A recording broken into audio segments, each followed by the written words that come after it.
In this video, I'll be showing you exactly how to create this photo right here and make you look like a pro, even if you're a beginner, with just a few easy steps. So to get started, the first thing that we want to do is create an underpainting. All right, and for our underpainting, we're going to use the color called Burnt Sienna. All right, and Burnt Sienna is just like a darkish brown color, and I have it right here so you can know which one to get. And I normally buy from this brand, Winsor & Newton, because they create some high quality paints, and I've been using it for quite some time now. So what you're gonna do is you're gonna take a little bit of your Burnt Sienna and you're gonna put it onto your palette and mix it with some paint thinner. Right here, this is called Gamsol. Okay, so you're gonna get your Burnt Sienna and also gonna get your paint thinner. And you're gonna mix these together with your paintbrush. You're going to put it on your palette just like how I'm showing you on the screen right now. And this is what we're going to use to create the underpainting. So now when we look at my rough-in photo, we're going to see the types of lines that we're going to be creating for our underpainting. And you want to look at like the very sharp lines that we can sort of twist into our finished product.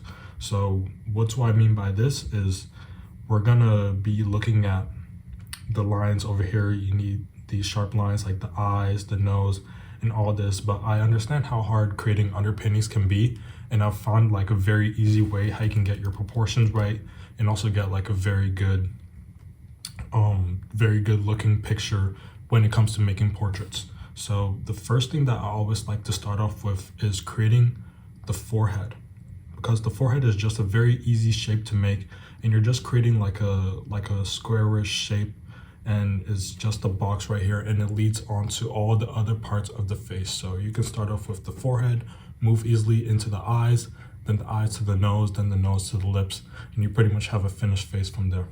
So what I did is I started off with just creating the forehead, and I also mapped out where all of the shadows and highlights are on the forehead. So over here, this is like a shadow line. You see, you got to look very closely, and you might have to like even squint your eyes when you're creating this as well. So you see that there's lighter areas right here. You're gonna map out all of those.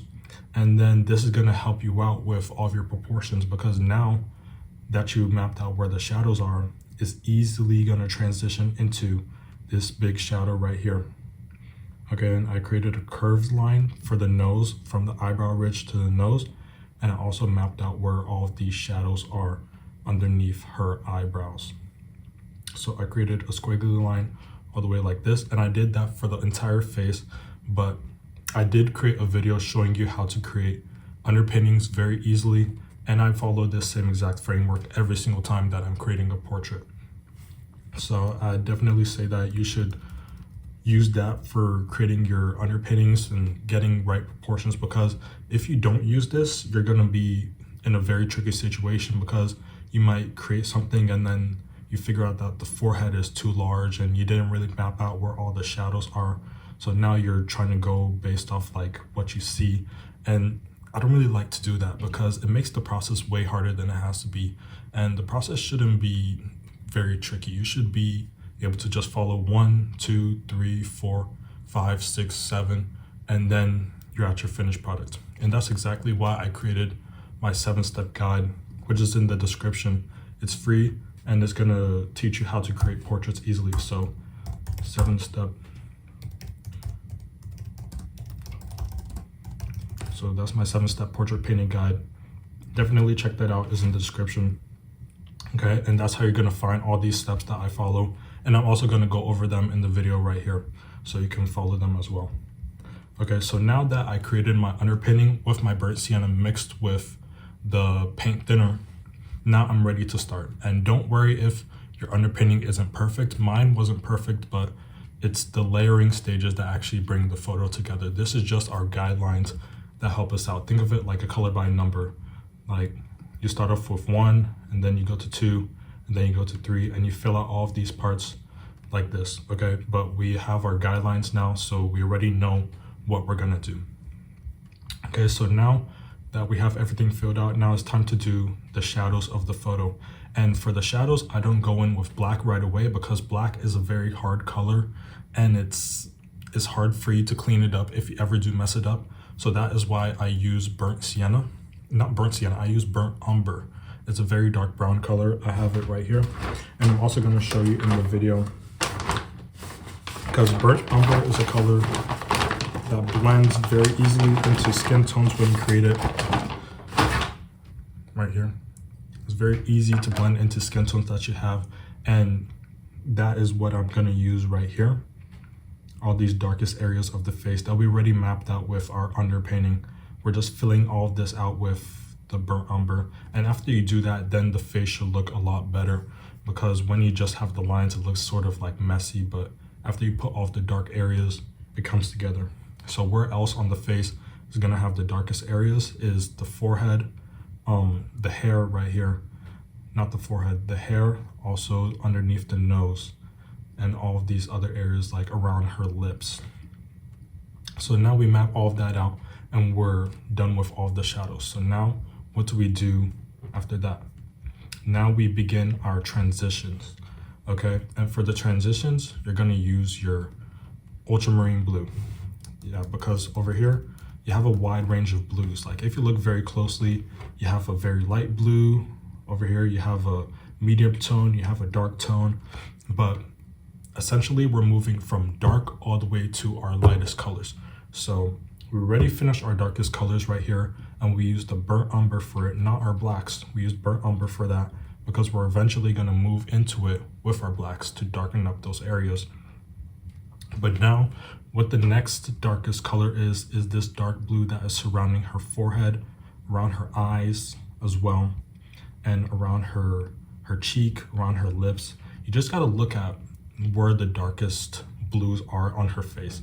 And that is exactly what I mapped out when I was painting. So it's just all these areas that are bordering this black that is on her face.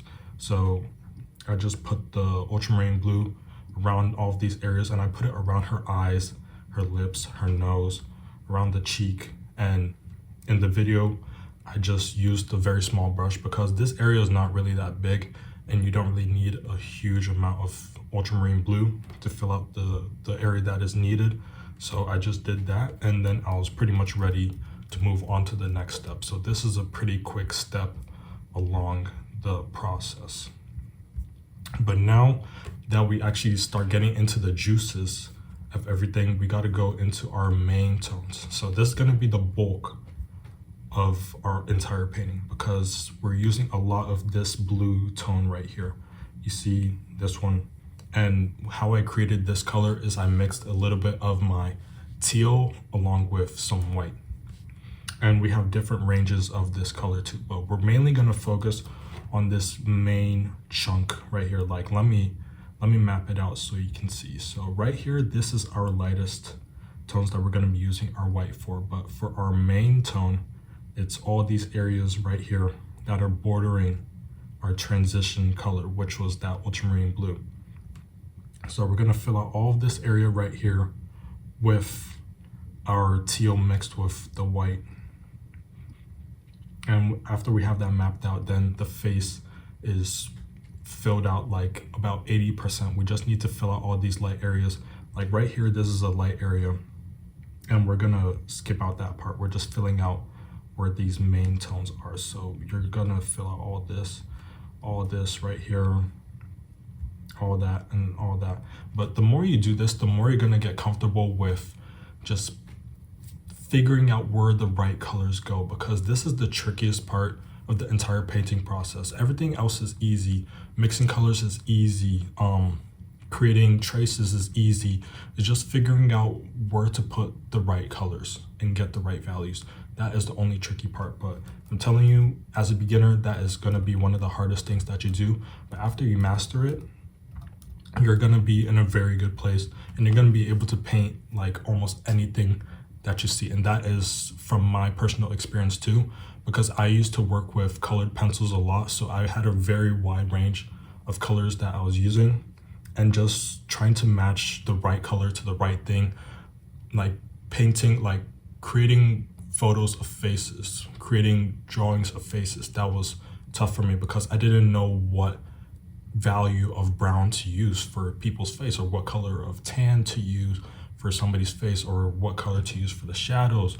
So it's a lot of trial and error that you got to go through. But the more you do it, the better you're going to get at it, and you're going to start to look at things differently. You're going to see, okay, here is going to be my whites. Here is going to be my mid-tones that I use. Here's going to be my darkest tones. And then following that is going to be the blacks. All right, so after you have that, then you're good. So after we filled out all of these areas with our main tones, the face is filled out about like 80%. So after we do that, now it's time to add our light tones. And for our light tones, we're just gonna fill out all of these areas that we missed out before, and we're gonna mix the white with the teal, but we're gonna have a higher ratio of white to teal that we use. So we're just gonna fill out all of these remaining areas that we have on the face. And after we do this, we're just gonna be filled out with the whole blue area. We're gonna have our burnt umber surrounding where all of our blacks are, and we're just gonna have the yellows to finish up after this. So I already finished out the ear, and I already finished out all the other areas like the neck. So now we are done with all of that. And after this, you move on to your black and yellow. And for black and yellow, you already know black and yellow, fill out all the yellow areas. And I used for this one I used yellow ochre. That's the color that I use.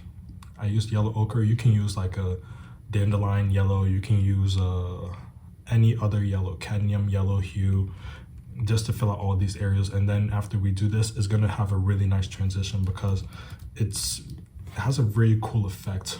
The blue contrasted by the yellow on the face, it has like a shiny look, and I just like how it looks overall. Like even in the finished photo right here, I think that's a really nice transition between the two colors. And this is gonna make you look very advanced. I'm telling you right now, having those like different shades of colors contrasting each other, adding shape to the face, because what this does is it adds more shape. If it was just all blue, then the face wouldn't really have as much shape, but this makes everything like pop out. It makes all the curves of the face really stand out, and that is something that I really like a lot. So that's one reason why I even chose to paint this photo right here, because I'm able to spot things and I'm able to like imagine how the painting process will be. And this is a photo right here that I saw that it was gonna be pretty easy to create. So after you fill out all those areas, you're gonna have your blues, you're gonna have your yellows, your burnt umbers, and your whites. So you're almost finished at this point. Now, after we finish all those, now it's time to add our whites. Okay, now it's time to add our whites, and we just fill out all of the whites in the areas that are needed. So this is just the last touch-ups that we put on the face, on the forehead, around her nose, and the top lip. And from there, you're done. It's not pretty much finished, you're done at that point. So that is a very easy way how you can paint this photo right here. And all these steps, very easy. You can apply them to almost every single portrait that you make. And that is exactly what I do every single time that I paint. And that is what I show in my 7-step guide in the description. Check that out again. And over there, you're also gonna get access to my emailing list, where you're gonna get access to me.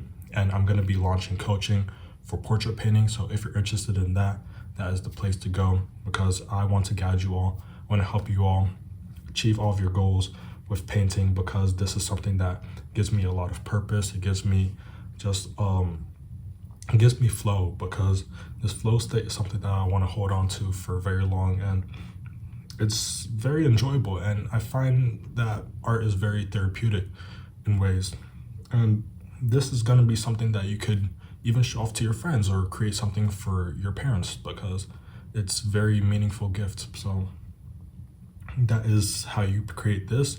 Even if you're a beginner, intermediate, professional, you can learn from this and create simple portraits that look really nice. So, but if you want to learn how to create underpinnings perfectly, check out the video on the screen right now, and I'll see you all over there.